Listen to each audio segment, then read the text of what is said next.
صل على النبي المصطفى۔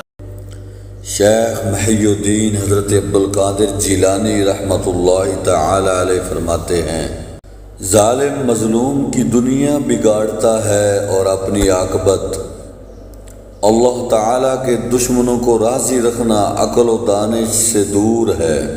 بدگمانی تمام فوائد کو بند کر دیتی ہے۔ جسے کوئی مصیبت نہ پہنچے اس میں کوئی خوبی نہیں۔ خوش رہنا چاہتے ہو تو دوسروں کو خوش کرو۔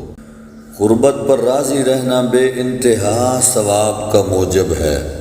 جس عمل میں خود کو حلاوت نہ آئے سمجھ لے کہ وہ عمل کیا ہی نہیں۔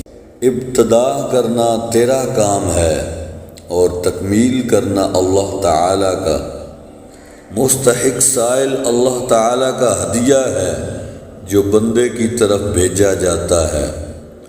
خلوت میں خاموشی مردانگی نہیں، جلوت میں چپ رہ۔ تیرے سب سے بڑے دشمن تیرے بڑے ہم نشین ہیں۔ غیر ضروری بات کا جواب دینے سے بھی زبان کو بند رکھ، چے جائے تو خود کوئی فضول بات کرے۔ بے ادب خالق و مخلوق دونوں کا معتوب ہے۔ تیرا کام بتا دے گا کہ تیرے دل میں کیا ہے۔ تو اس وقت تک طالب صادق نہیں جب تک تو اپنی خوراک میں اپنے ہمسائے کو اپنے نفس پر ترجیح نہ دینے لگے۔ تیری غفلت کی نشانی اہل غفلت کے پاس بیٹھنا ہی ہے۔